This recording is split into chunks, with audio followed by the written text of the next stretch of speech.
अस्सलाम वालेकुम। ट्रेलर के आगाज में उस्मान बे कहते हैं कि तुर्कों के कदमों से लर्ज उठने वाली और हमारे खून से सैराब होकर वतन बन जाने वाली ये सरजमीन हमसे धोखाबाजी करने वालों के लिए कब्रिस्तान साबित होगी।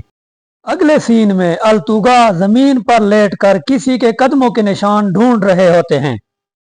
अगले सीन में सोफिया और बेगम खातून आपस में लड़ने वाली होती हैं, लेकिन ऐन उसी वक्त उलुगान उनके बीच तलवार कर देते हैं। अगले सीन में उस्मान बे मंगोलों की करारगाह पर बारूद का धमाका कर देते हैं, जिसके साथ ही हर तरफ मंगोल सिपाही हवा में उड़ते हुए नजर आते हैं। उससे अगले सीन में सोफिया लुकास की लाश के पास खड़ी होती हैं और वो बहुत ज्यादा गमजदा होती हैं।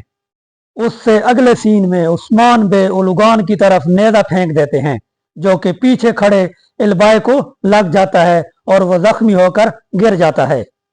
दूसरी तरफ कैद खाने में जेरकुताय अल्तुगा से कहता है कि आज लुकास तो कल उलुगान, घेरा तंग हो रहा है अल्तुगा।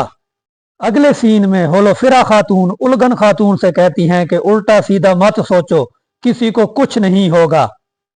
अगले सीन में अल्तुगा जेरकुताय पर खंजर का वार कर देता है और गाजी जोर से पुकारता है, बाबा बाबा। अगले सीन में उस्मान बे अपने खैमे में सिपाहियों और बेटों से कहते हैं कि अब हमारी मंजिल साफ है, रियासत पर से स्याह बादल झट जाएंगे और हम सोगूत को फतह कर लेंगे। अगले ही सीन में उस्मान बे अपने साथियों के हमरा सोगूत में हमला कर देते हैं। अगले सीन में एक दफा फिर सोफिया और बाला खातून आपस में लड़ रही होती हैं और यहीं पर सोफिया मरियम को पकड़ लेती है।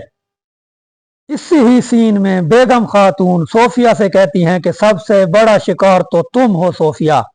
अगले सीन में होलोफिरा खातून और फातिमा खातून घोड़ों पर सवार होकर बाला खातून की मदद को आ रही होती हैं। अगले ही सीन में बाला खातून और मरियम दोनों पकड़ी जाती हैं। अगले सीन में जहां बाला खातून कैद होती हैं, वहां बेगम खातून आती हैं और दोनों में झगड़ा होता है।